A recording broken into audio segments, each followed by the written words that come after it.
What's up, guys? It is Thursday, April 16th.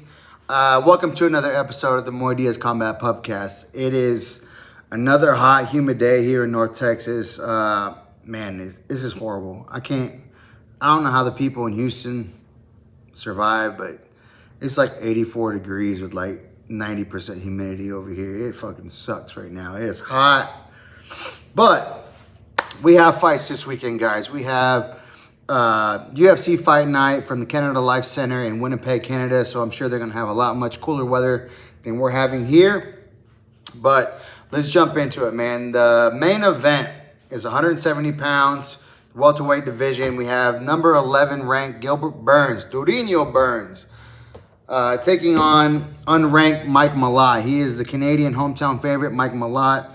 He's coming off his biggest win in his career in his last fight versus the Trailblazer, Kevin Holland, who had a beautiful performance this past weekend against Rude Boy Randy Brown.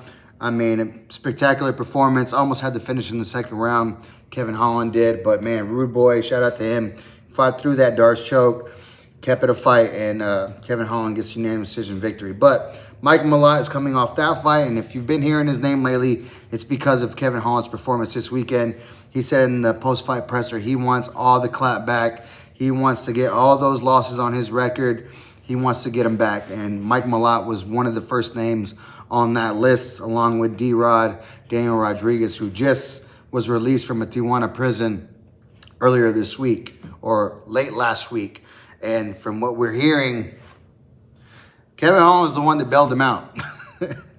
That's what D-Rod said. I don't know if it's true or not. We haven't really heard full-on confirmation from either Kevin Holland or Daniel Rodriguez, but they're saying that Kevin bailed him out so he can get that fight back. So, but from what I'm hearing, what I saw earlier on Monday or Tuesday, Daniel Rodriguez says that he is in negotiations, and the fight, his next fight will probably be International Fight Week versus the former welterweight world champion Leon Rocky Edwards. So that's going to be an interesting fight. I think it's a good fight for Daniel Rodriguez to come back to, especially since he's been locked up for 9 months, and that's a huge name for him. But, man, the UFC is dropping the ball, man. Make the Leon Edwards versus Jorge Masvidal fight, for the love of God. Make that fight happen already. They could have made that fight happen last week in Miami. So, but back, sorry, guys. I'm just a fucking freak for the fight game. Back to the main event, Mike Malott versus Gilbert Burns. So, as I just mentioned, Mike Malott coming off his biggest win versus the Trailblazer, Kevin Holland, who was ranked number 15 at the time. Mike Malott beats him. He's still unranked at the time. From what I'm saying, he's still not ranked. Gilbert Burns is still ranked number 11 at the welterweight division. And I'm looking back at his record right now. Yes, he's coming off 4 losses in a row. But the murderer's row of Gilbert Burns' record is probably unmatched by a lot of guys. And if it is matched by some guys, they're all in this division. I mean, I'm looking at it right now. I'm going to even go, I usually do the last 3 fights. I'm going to go 9 fights down. February 2021, Gilbert Burns is ranked number 7 at the time. He's taking on, Gilbert Burns was ranked number 1 at the time. He takes on his stablemate in Kamaru Usman for the welterweight championship of the world. Kamaru Usman was the champion. He gets beat KO 3rd round by Kamaru Usman. Next fight up, he wins a unanimous decision in a 3-round fight versus Stephen Wonderboy Thompson in July of 2021. His next fight, he fights the current 185-pound middleweight champion of the world, Khamzat Chimaev, who at the time was ranked number 11 in the welterweight division. He fights Khamzat Chimaev, loses a unanimous decision 2 rounds to 1, but that's one of the very first fights. It was the first fight that anyone made Khamzat Chimaev look in any shape or form human in that fight. I mean, Gilbert Burns brought the heat to Khamzat Chimaev, man, and that was such a great fight. If it would have went 2 more rounds to a 5-round fight instead of a 3rd-round fight, it could have got really interesting, the same way that the Kamaru-Khamzat Chimaev fight, if it would have went 2 more rounds, we don't know who would have won that fight. Comes back January of 2023, beats Neil Magny by submission. Then less than 3 months later, he fights Jorge Masvidal, who it was assumed to be BMF champion, or if not already was. No, he was soon to be BMF champion. He already was a former title contender versus Kamal Usman, and he gets a unanimous decision over Jorge Masvidal. This is April of 2023. Literally less than a month later, 30 days later, he fights Bilal Muhammad, who at the time was ranked number 4. No, he's ranked number 4 now, and he's a former world champion. Fights Bilal Muhammad, loses a unanimous decision. And this was on 2 weeks' notice from both guys. The original co-main event was Charles Oliveira versus Beneil Dariush. Charles Oliveira gets hurt. They don't have a co-main event.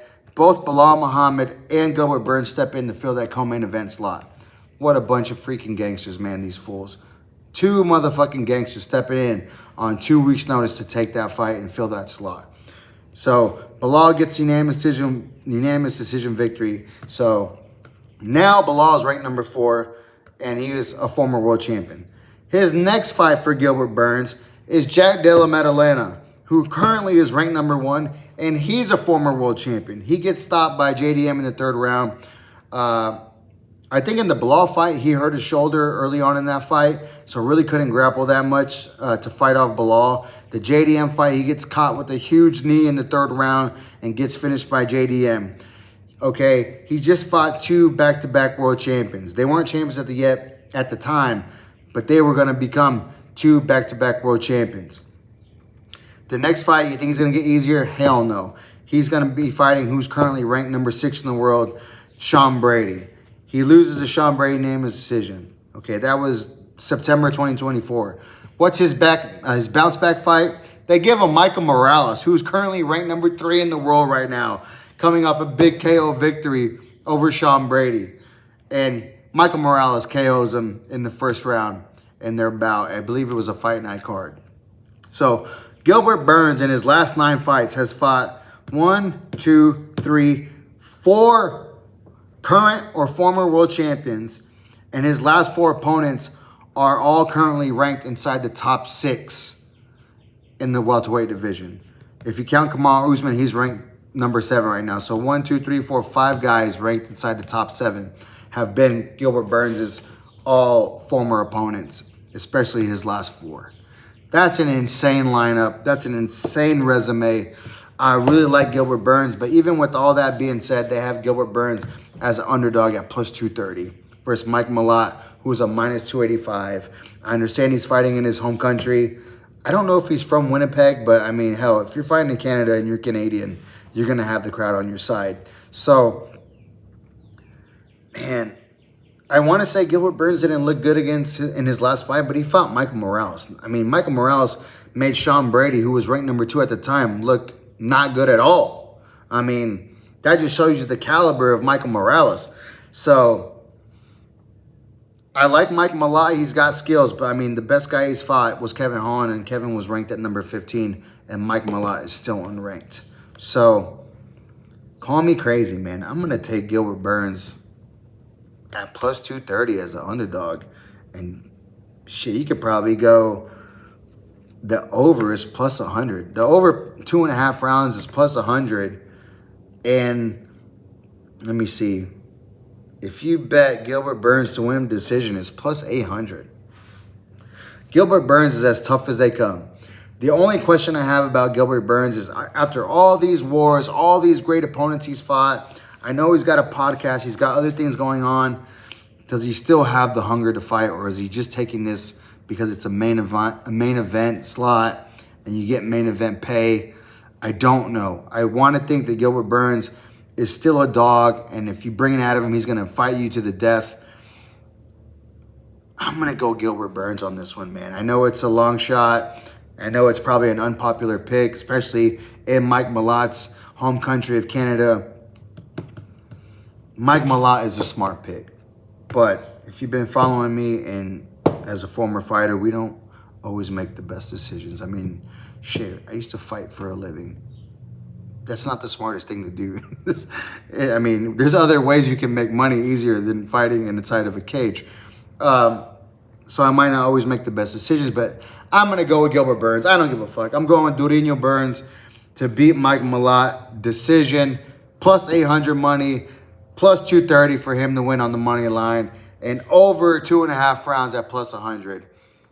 If he gets knocked out in the first round because the under is minus 130, if he gets knocked out, then you guys can all comment and tell me that I don't know what the fuck I'm talking about, and it wouldn't be the first time. I mean, it is what it is. It's a fight game, guys. Co-main event, Kyler Phillips. I believe he's 2-1 in his last 3, or 1-2 in his last 3. He's coming off a loss to Rob Font and Vinicius Oliveira. Vinicius Oliveira, who was supposed to be the next big hype train at 135, until he ran into the bulldozer, the Winnemucca monster of Mario Bautista, and got humbled. But I think he's in the wrong division anyways. Vinicius Oliveira kills himself to make 135. That dude needs to be at 145. He really does. I mean, he's diminishing himself every time he tries to make that weight. But yeah, Vinicius Oliveira did beat Kyler Phillips. Charles Jourdain is the favorite. He's Canadian. He's minus 135. I believe he's 1-2 in his last 3. Let me check real quick just so I'm not full of shit all the time. So Charles Jourdain he beat Davy Grant. He beat Victor Henry. Yeah, so he's 2-1. His only last loss in his last 3 was a KO knockout to the barking idiot that I can't stand, Jean Silva. That's his last loss, his only loss in his last 3. But he continues to look better. Like, I do like Charles Jourdain, and he fights in a great camp at TriStar. So he's training with, Faraz Zahabi, Ayman Zahabi, and, George is always in and out of there just giving his opinions and stuff like that. So he's got a good camp. I'm going to take the favorite, Charles Jourdain, over Kyler Phillips. And the betting line for Charles Jourdain, he is the slight favorite at minus 135. Kyler Phillips is plus 114. I'm still taking Charles Jourdain on this one. The next fight down, Mandel Nalo, coming off Dana White Contender Series with a knockout. It's his debut, and he is the favorite at minus 170, taking on Jai Herbert from England. I like Jai Herbert. He's got he's got more experience, especially under the big bright lights of the UFC, and it's Canada. I mean, I will give it to the Canadians. They do bring the crowd when they have fight nights and events up there, It's nothing compared to back in the day when GSP was coming out and had almost the fucking entire country in the arena. But they still come out for their fighters. There's a lot of Canadians on this card. So, yeah, man. But I still like Jai Herbert on this one. I don't know where I was going with the whole Canada thing, because Jai Herbert's not Canadian. That was Charles Jourdain. Jai Herbert is from England, taking on Mandel Nalo. And he is the underdog at plus 142. Jai Herbert is. I'm going to take Jai Herbert for the experience alone. I know Mandel Nalo, it's his first fight, and it's going to be a packed crowd at the Canada Life Center in Winnipeg. So Jai Herbert's been under the lights before multiple times. I'm going to go Jai Herbert on this one as the underdog. Next fight down, Jasmine Jasavicius. She is the Canadian, taking on Karine Silva. And she's the big favorite, minus 310. Karine Silva is plus 250. The over is minus 280. The under is plus 210. Jasmine Jasavicius by submission is not a bad bet. So for Jasmine to win by submission is plus 550. Decision is minus 165. So the betting odds are leaning towards a decision. But I think if Jasmine gets an opportunity to go for the finish on the ground, she should take it. Karine Silva is coming off 1-2 in her last 3. So, and she's been submitted before. So that might be her easiest way to win for Jasmine Jasavicius. Next fight down, Thiago Moises taking on Gage Young. I'm going to take the underdog, Thiago Moises, in this one. He's at plus 130. Gage Young is minus 155. Thiago Moises, he shows glimpses of greatness. Like, he shows that he can be really dominant, and then he gets lazy in other fights where he's up big. And I don't know if it's the weight cut, because he is a big guy. And then he fades and gets caught with just shots, or gets taken down and dominated.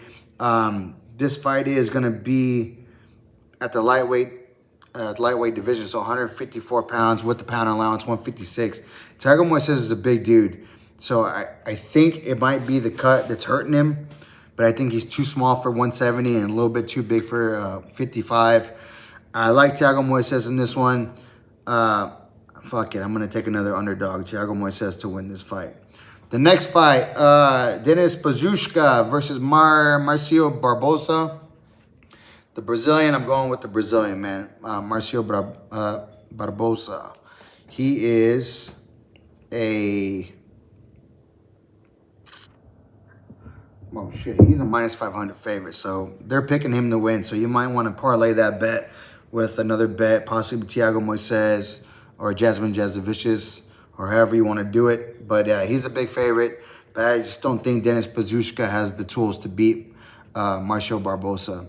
So even you can bet the under at minus 175. The over is plus 135 at a round and a half. So maybe Denis Pazushka can take enough punishment to make it past the 2.5 minute mark in the second round. You get paid plus 135. So do what you want, fellas and ladies. Next fight down, Julien LeBlanc versus Robert Valentin. I like Robert Valentin in this one. I believe he's from Switzerland. I know Julien LeBlanc is from Canada, but I like Robert Valentin in this fight. Next fight down is a heavyweight bout. Tanner Boser versus Gokhan Sakram. Gokhan Sakram is minus 148. But man, I don't know why. I'm just leaning a lot of underdogs this fight. It's not a big swing. It's minus 148 against a plus 124. Tanner Boser, I liked his performance his last fight. Let me check just to make sure I'm not full of shit. But I thought he looked good in his last performance. He fought... Alexa Kamur. He had a unanimous decision win. Yeah, I am full of shit because he lost to Kutaleva by knockout and Nascimento by knockout. I'm going to change my pick now. I think I'm going to go... Oh, man.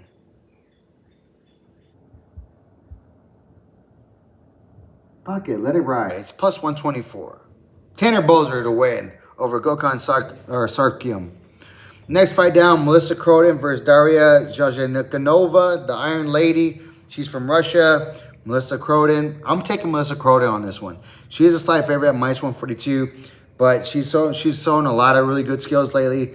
I think her best way to win against Daria is by submission. So if you want to bet sub for Melissa Croden, she's a plus 650, which is not giving me a lot of hope with those big odds, but it is a finished bet at plus 650. Decision is plus 140, so you could take the plus 140 from Melissa Croden. I like her in this fight versus the Iron Lady. The Iron Lady has shown that she can be taken down and controlled. She got controlled and now wrestled by Eileen Perez in her last fight. So if Melissa Croden can do a little bit of that, she has a very good chance to win against the Iron Lady, Daria Zelenskaya. Zelensky, I'm going to get this damn fucking name right. Zelenskinakova. There you go. Next fight down, another ladies fight. JJ Ulrich versus Jamie Lynn Horth. I'm taking JJ Ulrich, and she is the underdog. Plus 124 versus Jamie Lynn Horth. I like JJ Ulrich, man. I really like her. I think she's going to win, so I'm going to keep it going with the underdog picks. JJ Ulrich to get the victory over Jamie Lynn Horth. And then the last two, I got to be honest, I don't know much, but I do like John Castaneda versus Mike Volodin. He's from, he's Russian. Mark Volodin is Russian. He is the underdog at plus 112, plus 110, but I like John Castaneda at minus 130. I'm going to take him. And then Jamie Siraj taking on John Yanis. John Yanis is a Texas boy from, man, I don't even know what the hell the name of the place. It's a small town in West Texas, Yakiaba or something like that. It's out towards Lubbock area, but he is the underdog at plus 215. And of all the people, I would not pick the underdog. I've been picking underdogs the whole time, but I got to go with Jamie Siraj on this one. He's minus 265. I believe he's Canadian as well. I want to go for the Texas boy, but I just haven't seen enough from him. His last fight was his debut fight, and he got submitted in the first round within like the first minute and a half. So I haven't seen enough from John Yanis to ride with him, even though I really want to because he is a Texas boy. Of course, I am as well, but Jamie Siraj, and John Giannis. I hope you prove me wrong, and I will pick you the next time. So, that's all I got for UFC Fight Night this weekend in Canada. This will probably be the last episode I do this week until Sunday. I'm leaving out of town tomorrow. I'm actually driving to West Texas, but not that northwest Texas towards Lubbock. I'm going to Midland for another commentating gig that I landed. Thank God, and I'm so happy for. I'm very excited for. Shout out to Extreme Knockout, the best MMA Muay Thai promotion in North Texas, man. And they're giving me another opportunity after the last time at Texas Live in Arlington, Texas, my hometown. I got to commentate all the fights for that event. And now we are going on the road to Midland, Texas this weekend. Fights are Saturday. Weigh-ins are tomorrow. So I'm going to be taking off tomorrow and then be ready for the fights on Saturday. So, man, if you guys can watch, I believe it's on pay-per-view. I'm not sure what the cost is. It's not very much, but I believe it's xko.tv. Check it out. Hear me commentate the fights and watch some very hungry, good fighters trying to live their dreams out, man. So I'm excited for this weekend. It's going to be a great night of fights, or a great weekend of fights for the UFC and the Extreme Knockout, which I will be commentating. So thank you guys so much, as always, for watching. Hit the like, hit the subscribe, hit the bell so you get the notifications. Watch fights, drink pints, and I'll see you guys on the next one. Peace!